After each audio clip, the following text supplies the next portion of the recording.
I'll be 17 next Wednesday. But with my hair done this way, I do look a lot older, don't I? Practically decrepit.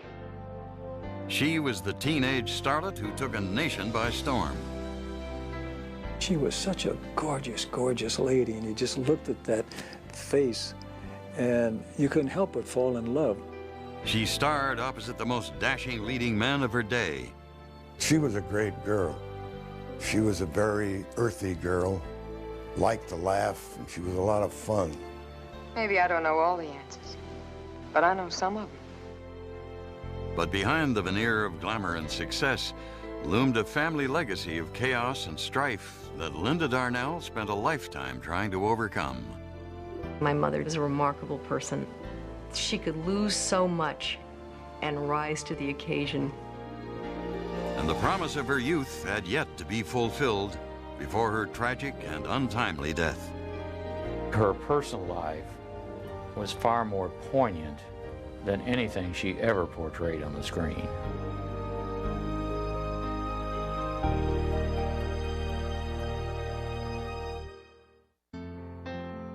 Monetta Darnell was born in Dallas, Texas on October 16, 1923.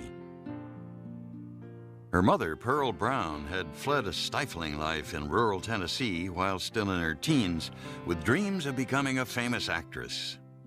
Pearl was the kind of person that had to be where the action was.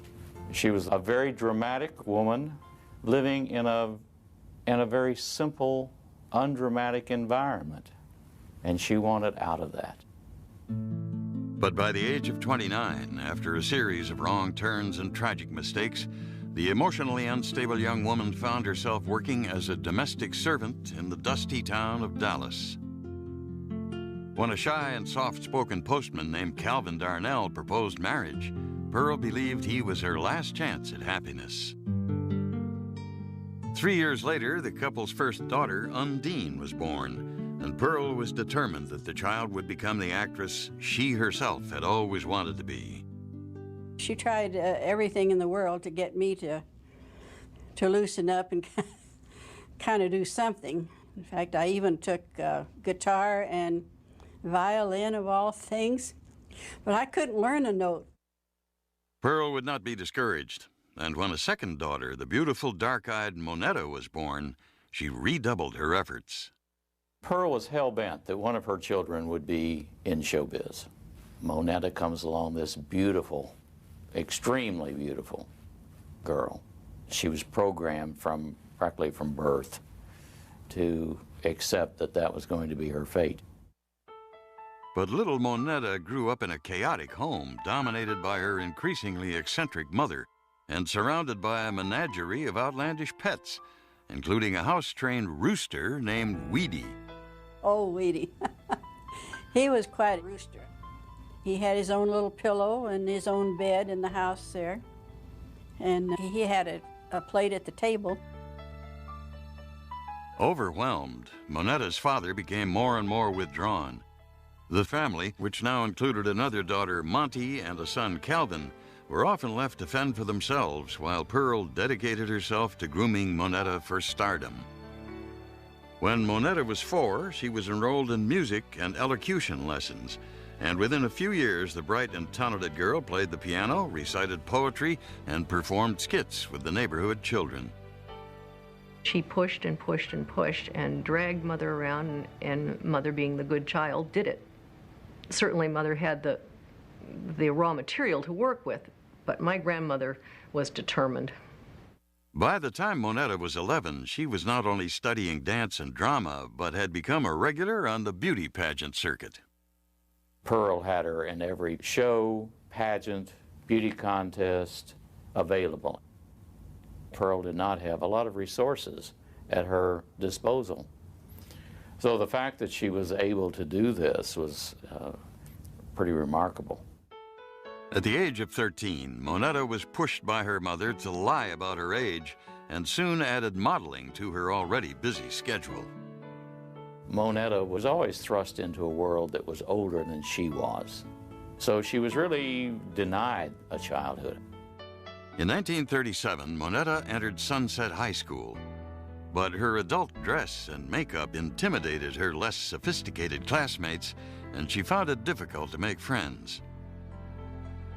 The lonely teenager retreated into a fantasy world and plastered her bedroom walls with pictures of her favorite movie stars, like the darkly handsome Tyrone Power.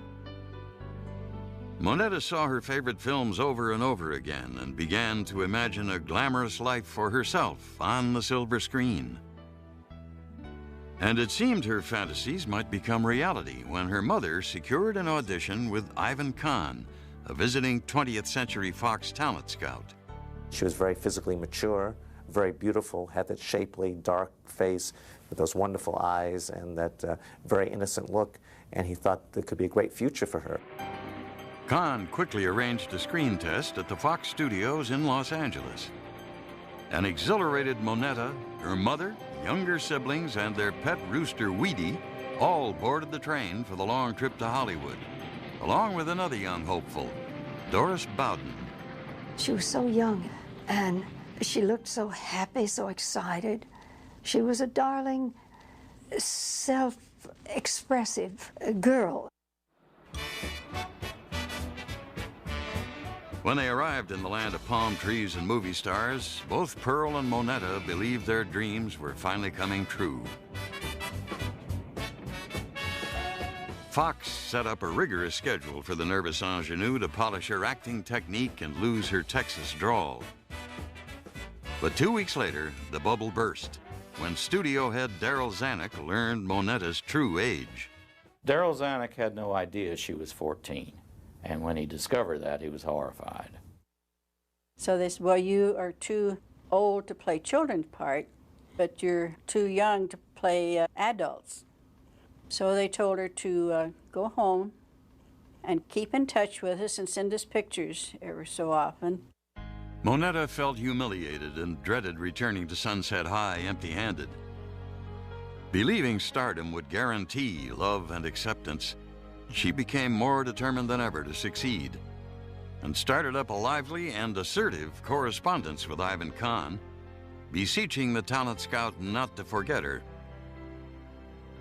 In 1939, Moneta made the finals in a talent contest sponsored by RKO, but Darrell Zanuck was not a man to be bested by a rival studio and immediately brought the underage girl back to Hollywood.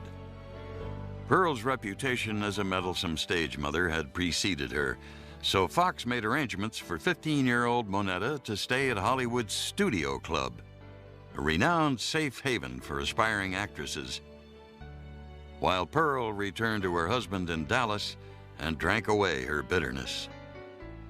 To Moneta's relief, Zanuck quickly took control. He signed the teenager to a $75 a week contract, added 2 years to her age, and changed her name to Linda, subtly suggesting a Latin quality that her beauty and coloring evoked. They took this charming young girl who was in her teens and turned her into a very sort of sultry adult at a very young age. I don't think she had much say about what her image would be. I think she just had to do as she was told, or she wouldn't work. The lighthearted ensemble film Elsa Maxwell's Hotel for Women introduced Linda Darnell to the movie-going public. Just 15 years old, she played the pivotal role of a young model opposite popular star Ann Sothern. Hello, Mr. Gates. Oh, did you? Oh, that's good to hear. Oh, that's very kind of you. Tonight? Well, I don't know. Yes, I'll be very happy to have dinner with you, Mr. Gates. Any place you like. The El Sirocco. The El Sirocco has a new band. Yes, 7 will be fine. Goodbye. Oh, he said the proofs were all right. They were good. When Hotel for Women premiered in Linda's hometown of Dallas, a crowd of thousands welcomed the jubilant starlet home from the train station. After only one film, Linda Darnell was already living up to her mother's colossal expectations. But ascending the ladder so quickly and so young placed her in a very precarious position. Hot off the success of her first film, 15-year-old Linda Darnell was cast as the devoted wife of her childhood idol, 25-year-old heartthrob Tyrone Power, in the lighthearted comedy Daytime Wife. They worked well together. Both of them with their extremely attractive profiles. It was really breathtaking. Friday night, how about you and I going out together, huh? Dine and dance. We can get acquainted all over again. What do you say? Oh, darling, I'd love it. If I can count on it. You can count on it. It'll be just like before we were married, asking you for a date. The film was a hit, and Linda's salary was raised to $200 a week. A queenly sum which allowed the young actress to move with her family into a modest house near the studio, as well as splurge on her first car.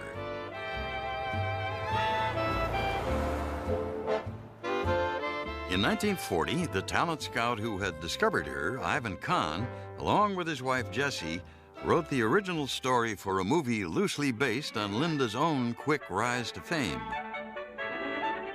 The film was entitled Stardust, and Linda was cast in the lead opposite John Payne. Oh, look, there's Shirley Temple's footprints. Tom Mix and Mary Pickford, look.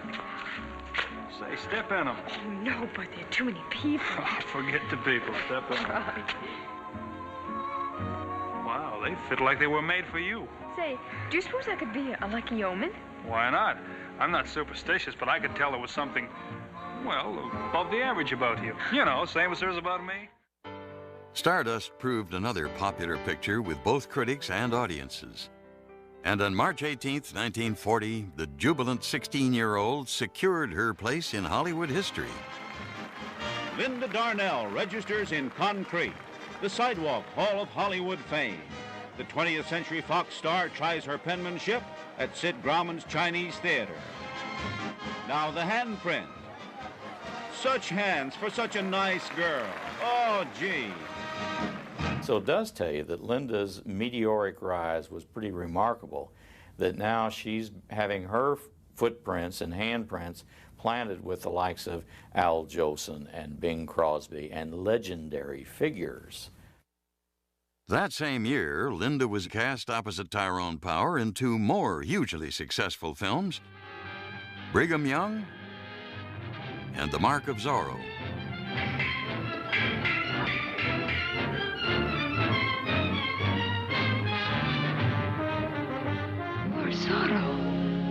Yes, Lolita. In order to accomplish what I set out to do, I've had to deceive a great many people, including you. I understand. You don't have to explain.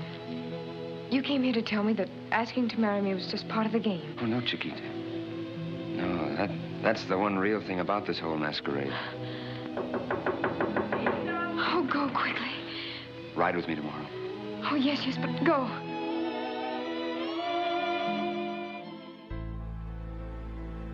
But as magazine covers across the country crowned Linda an American princess, she struggled to keep her balance in the opposing worlds of movie star and schoolgirl. I remember seeing Linda in a film called Daytime Wife, flitting around in white satin negligees and things. And 9 months later, I was at 20th Century Fox in the schoolroom. The person sitting next to me was Linda Darnell. She was very, very young. Linda continued to cultivate her wholesome yet mature on-screen persona in the big-budget swashbuckler Blood and Sand, playing opposite Tyrone Power for the fourth time. Power starred as a flamboyant matador. Rita Hayworth portrayed his lusty mistress. Aha, Toro. And Linda was cast as the loving and loyal wife. How do you feel? Good as bread. And you? I wish it were this time tomorrow. You've got to learn not to worry. Please let me worry, just a little bit. It makes me feel better. Linda was put into young, virginal, very attractive, wholesome type young women or young married women roles. But in real life, Linda Darnell was still a 17-year-old girl weighted down by responsibility. Although by now her father had joined the family in Los Angeles, he once again proved meek when pitted against his wife. And as Linda's fame grew, she became increasingly embarrassed by her mother's outrageous and often drunken antics. Pearl would show up at the studio, you know, with Wheatie or dressed in some garish outfit, and was still trying to run Linda's career. And she eventually was barred from the lot. And Linda was horrified. Linda increasingly turned to the one friend who always seemed to be there for her, 41-year-old cameraman Pev Marley. She thought the world of Pev, and he did a lot of good for her. He took her under his wing and kind of took the place of her father figure. Aware of her tender age, the twice-divorced Pev kept his love a secret and offered only friendship and support when Linda was faced with a momentous decision. Things had gotten so bad at home. Pearl was drinking, there was constant chaos. And the pressures of home plus the pressures of this demanding career simply got too much. So she moved out. Installed in her own bachelorette apartment, Linda dreamed of creating the kind of stable, loving family she herself had never known. But the 18-year-old was shattered to learn from her doctor that she would never be able to bear children. Her reproductive system had not fully developed. That was quite a blow to her because she'd always dreamed of, you know, having children. When the United States joined the Allied forces in World War II, Linda diverted her attentions to the war effort. Volunteering at hospitals and the Red Cross, selling defense bonds, and socializing with soldiers at the Hollywood canteen. I just wanted to come down here and spend a little while with you on Christmas Eve to wish you all, not only the people of our country, a wonderful New Year and a Merry Christmas and all that sort of thing, but it's especially for you fellows who are doing such a wonderful job for us all over the world. In 1943, Linda was delighted when Darrell Zanuck cast her in her first musical, a Busby Berkeley-directed extravaganza, The Gang's All Here, starring Alice Faye and Carmen Miranda. But only 2 weeks into production, on April 18, 1943, the 19-year-old shocked everyone when she eloped to Las Vegas with her devoted confidant, 42-year-old Pev Marley. Her mother, Pearl, was enraged. So, too, was Darrell Zanuck, who had no intention of relinquishing control of his beautiful protege. Here, he had billed her as this sweet, virginal type, and her image was being destroyed by marrying an older man. Zanuck not only made sure that Marley wasn't working at Fox anymore, but he took Linda out of the movie The Gang's All Here, and they put her on suspension. Pev was quickly snapped up by Warner Brothers, but Linda spent much of her free time justifying her May-December marriage to the press.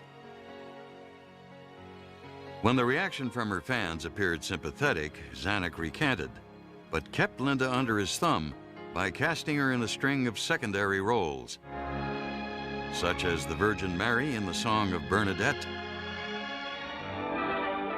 and an Indian maiden in Buffalo Bill.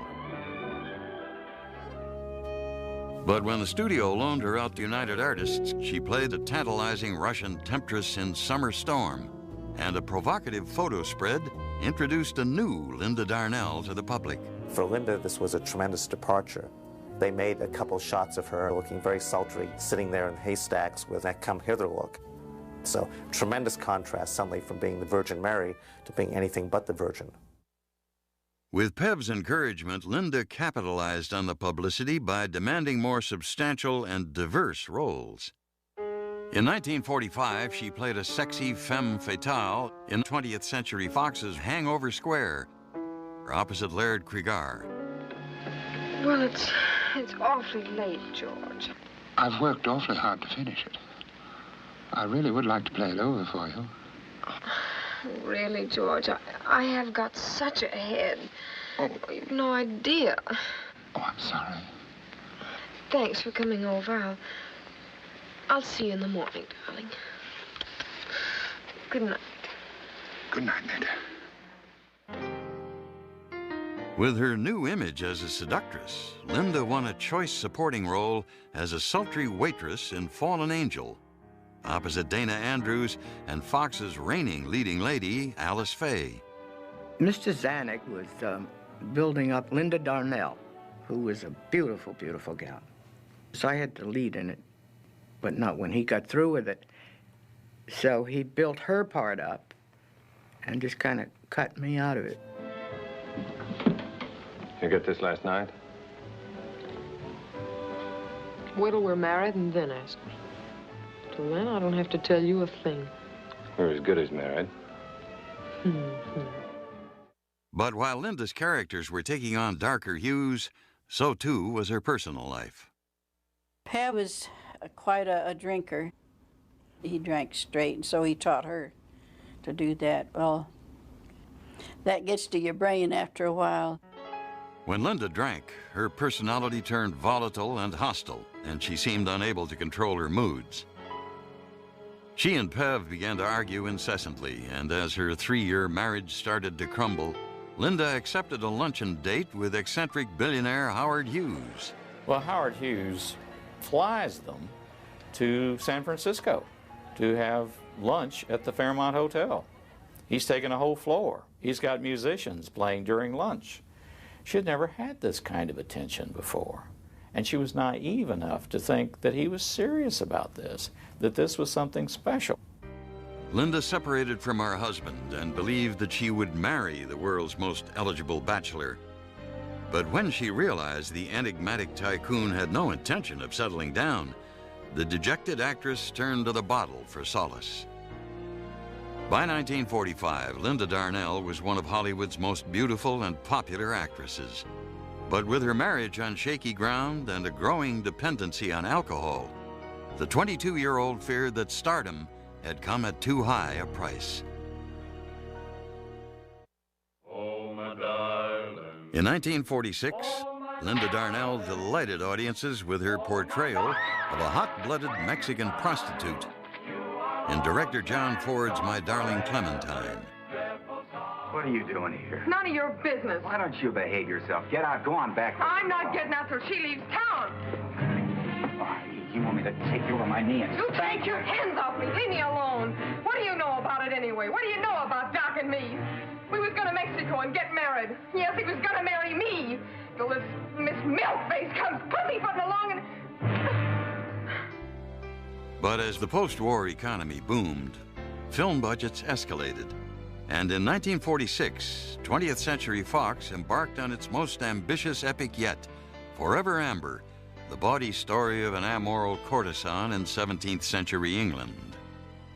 For the role of Amber, Darryl Zanuck launched the biggest talent hunt since David O. Selznick's search for Scarlett O'Hara.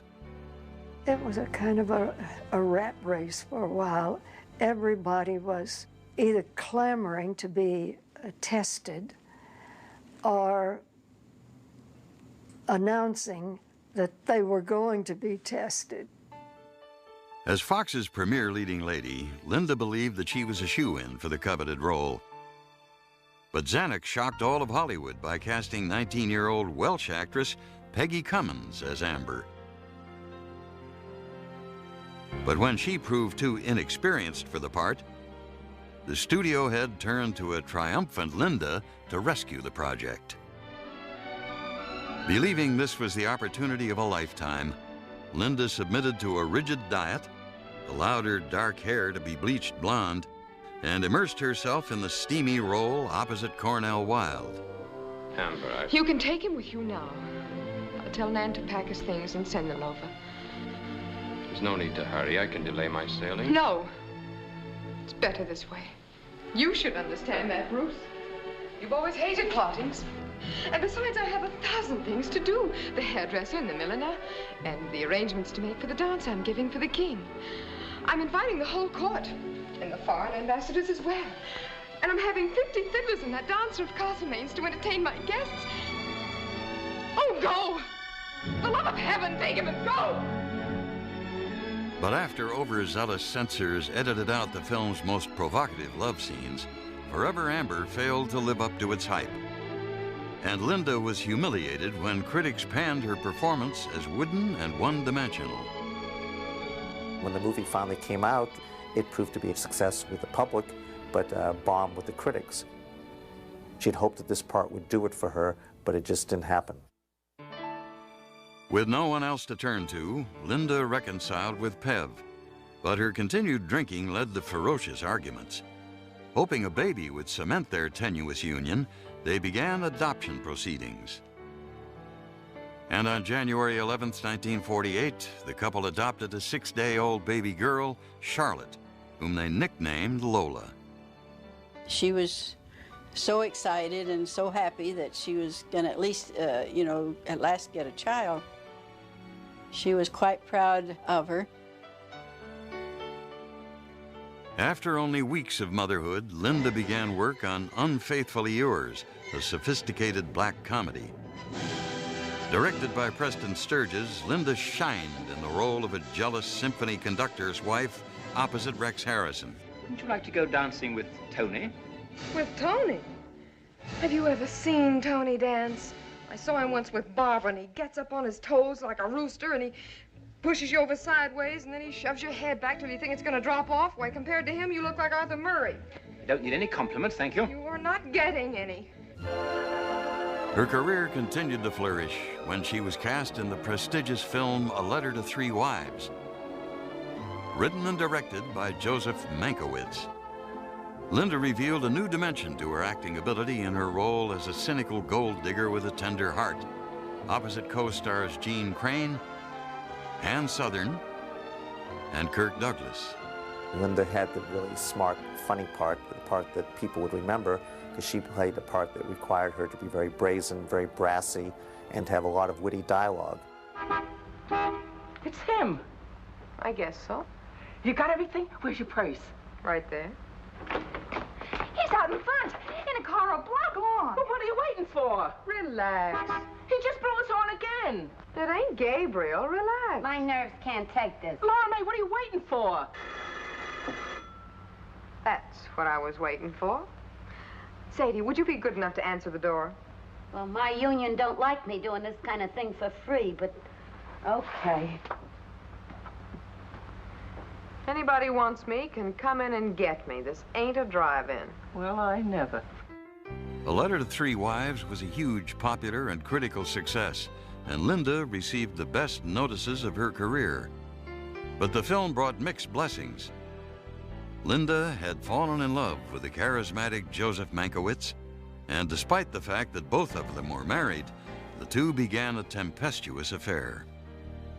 Mankiewicz was old enough to be a father figure, sophisticated enough to show Linda an artistic world that she wanted very much to enter, virile enough to be a lover, and this was really the love of her life. But torn between her family and Mankiewicz, who refused to leave his wife, Linda continued to rely on alcohol to deaden the pain and slipped into bouts of depression. In 1949, Mankiewicz again cast Linda in a powerful role opposite newcomer Sidney Poitier and popular leading man Richard Widmark in No Way Out, a hard-hitting drama about racial hatred. Linda was the veteran there. She's the one that had been at Fox for a long time. Sidney and I were fairly new, but Linda was the stability of it. The dramatic, de-glamorized role proved challenging for the 26-year-old actress, and she received glowing reviews. It's bleeding. It's bleeding hard, please. Let it bleed. Tear it some more. Let it bleed fast. You'll have to help me. To do what? Whatever I can to keep him alive. Why? What for? A human being's got to have a reason for being alive. He hasn't got any. He's not even human. He's a mad dog. You kill mad dogs, don't you? Don't you think I'd like to? Don't you think I'd like to put the rest of these bullets through his head? Then go ahead. I can't. Why not? Because I've got to live, too. Then give it to me. You've got to live. I will, believe me. Happy as a bird with him dead. Look, he's sick. He's crazy. He's everything you said. But I can't kill a man just because he hates me. But Linda had little time to bask in the glow of her success. On July 19th, 1950, She and Pev Marley finally accepted the inevitable and filed for divorce. Linda's life seemed to have hit rock bottom when she learned that despite a profitable 12-year career, bad investments and an expensive divorce had left her alone and desperate for money. She'd never been very good with finances, and she also had a few business managers that over the years had absconded, as happened so often, with her earnings. The actress renegotiated a non-exclusive contract with Fox and worked tirelessly, taking whatever roles were offered. By 1952, studios all over Hollywood started eliminating their contract players as television began to revolutionize the industry. After more than a decade, 29-year-old Linda Darnell was forced out of her home studio. And for the first time in her life, she was totally and utterly on her own. By 1953, Linda Darnell was a free agent. But faced with the loss of her financial security and a steady workload, the 30-year-old actress panicked and suffered a downward spiral from which she couldn't escape. She inherited a very bad situation from her mother, who was unstable mentally, who was a drinker, and Linda developed all these traits that she swore as a child she wanted nothing to do with, and the irony was everything her mother had been, she became. Linda enjoyed a brief respite, spending several days with Joseph Mankiewicz while he wrote the screenplay for The Barefoot Contessa. Believing the script was written expressly for her, Darnell was shocked to read in the trade papers that Ava Gardner had been cast in the role. Feeling betrayed and humiliated, Linda's intense 6-year affair with Mankiewicz ended with a final crushing blow. It devastated her. This was a humiliation that everyone could see and notice, and she had to admit to herself the relationship was over. Desperate for money, Linda swallowed her pride and took on a modeling assignment for a beer advertisement. To her surprise, she found relief from her loneliness and uncertainty with Rheingold beer mogul Philip Liebman. Philip came along at a time when things were kind of rocky for my mother. She had not worked in a while, I believe, and she was in financial difficulties. Liebman fell madly in love and proposed repeatedly until Linda accepted.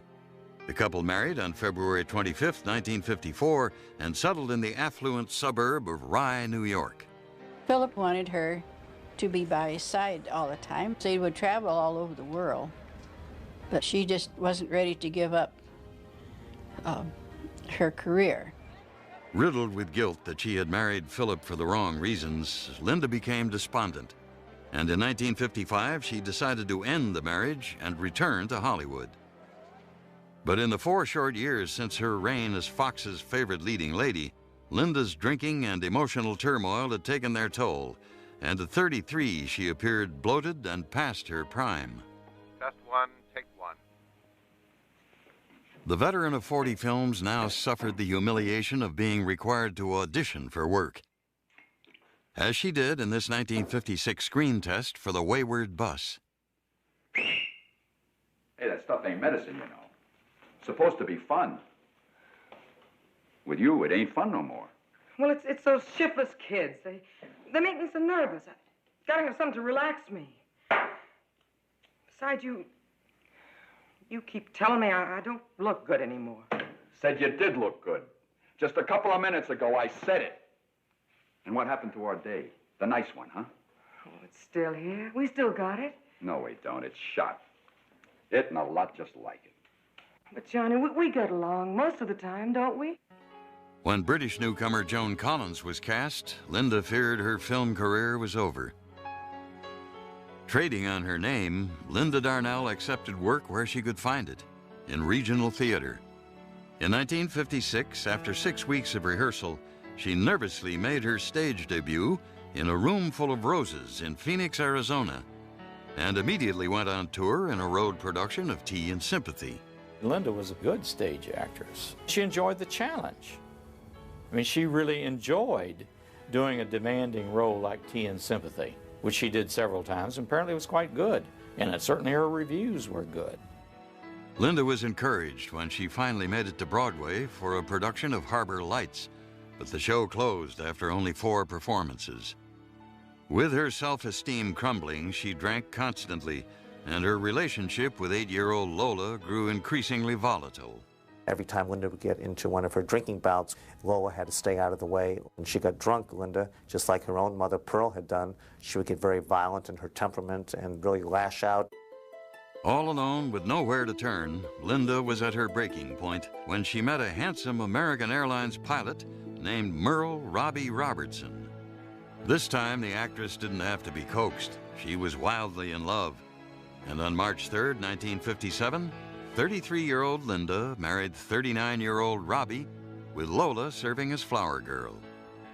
Robbie was an extremely good-looking man, and he was a real nice guy. I think it was the closest I ever came to having a real family, because the three of us would do things together. Secure in her marriage, Linda turned over the control of her failing career to her husband, despite his lack of experience in show business. Robbie felt the big money would be in nightclub acts, with Las Vegas as a major target. Robbie teamed his wife with opera singer Thomas Hayward, who sang, while Linda had little to do but look glamorous and recite monologues from her films. The duo tested their act on the road, and although they garnered praise from the critics, box office receipts were slight, and Linda grew increasingly embarrassed by her role as a club performer. She was not a nightclub performer, but there was no money, and then she really had to work. She is scared to death. She begins to drink more, and it all began to fall apart. Only when she threatened suicide did Robbie finally cancel all her engagements and checked his wife into a hospital alcoholism treatment program. But after 3 months of hard-won sobriety, Linda returned home to discover that Robbie had a 28-year-old mistress who was pregnant with his child. Married less than 5 years, Linda and Robbie legally separated on Valentine's Day, 1962. And just weeks later, the destitute actress swallowed a handful of sleeping pills in a dramatic but unsuccessful suicide attempt. It was just a terrible, terrible time, and she had absolutely no money. She couldn't even pay the phone bill or gas bill or any bill. It all fell apart, and we lost everything.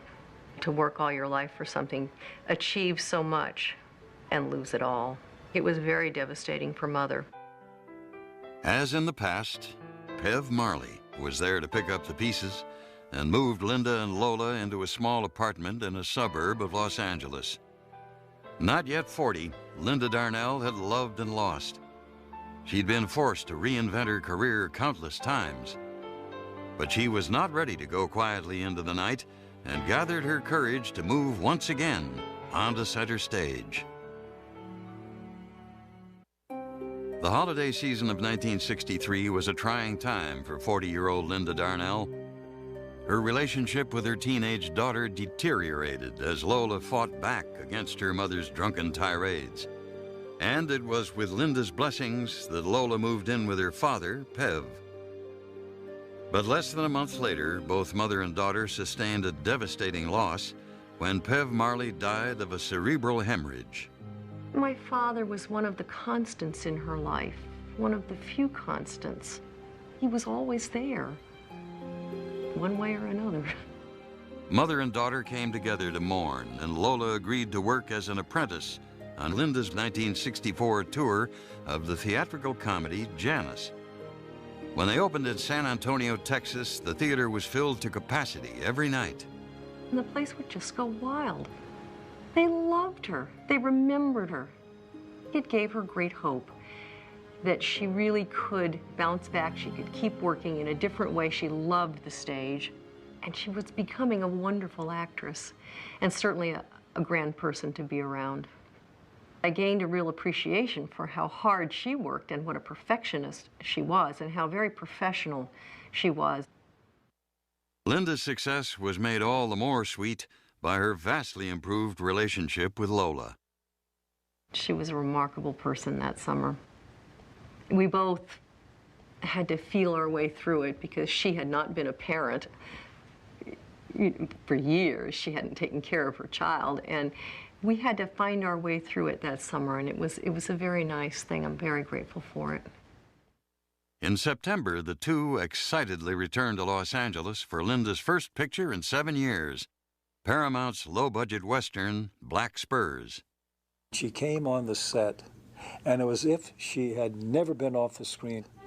And she was magnificent in this picture. Sadie.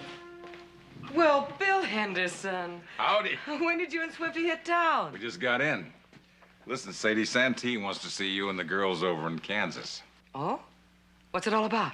What difference does it make? Honey, he's got a Christmas tree with nothing but money hanging off it.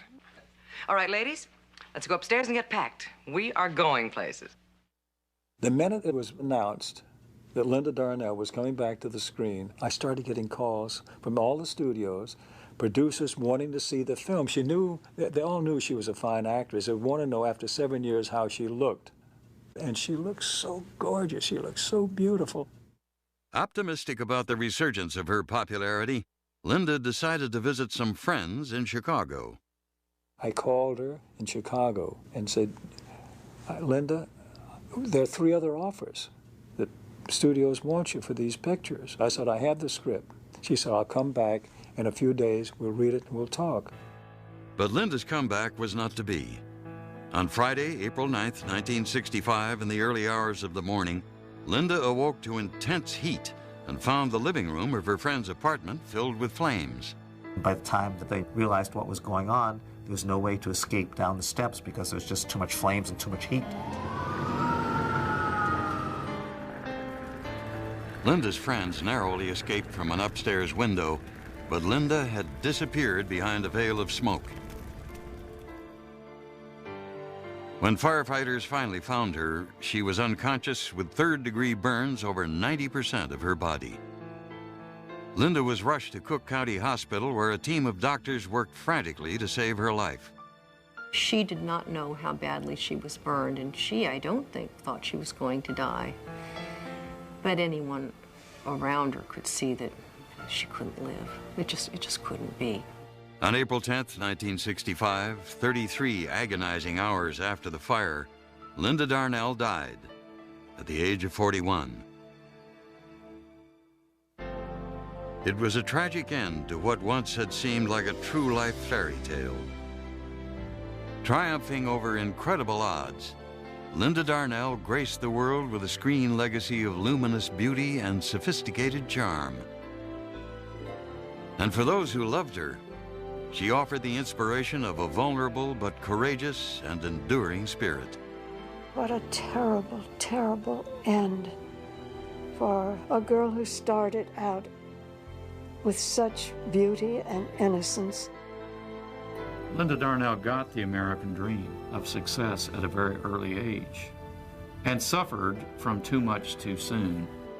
My mother was an extremely kind person. She was certainly a beautiful woman, but that was not the most important thing about her. I'm proud that I had her for a sister. I wouldn't have traded her for anybody. I adored her. I think everybody she worked with, everybody she knew, adored Linda Darnell.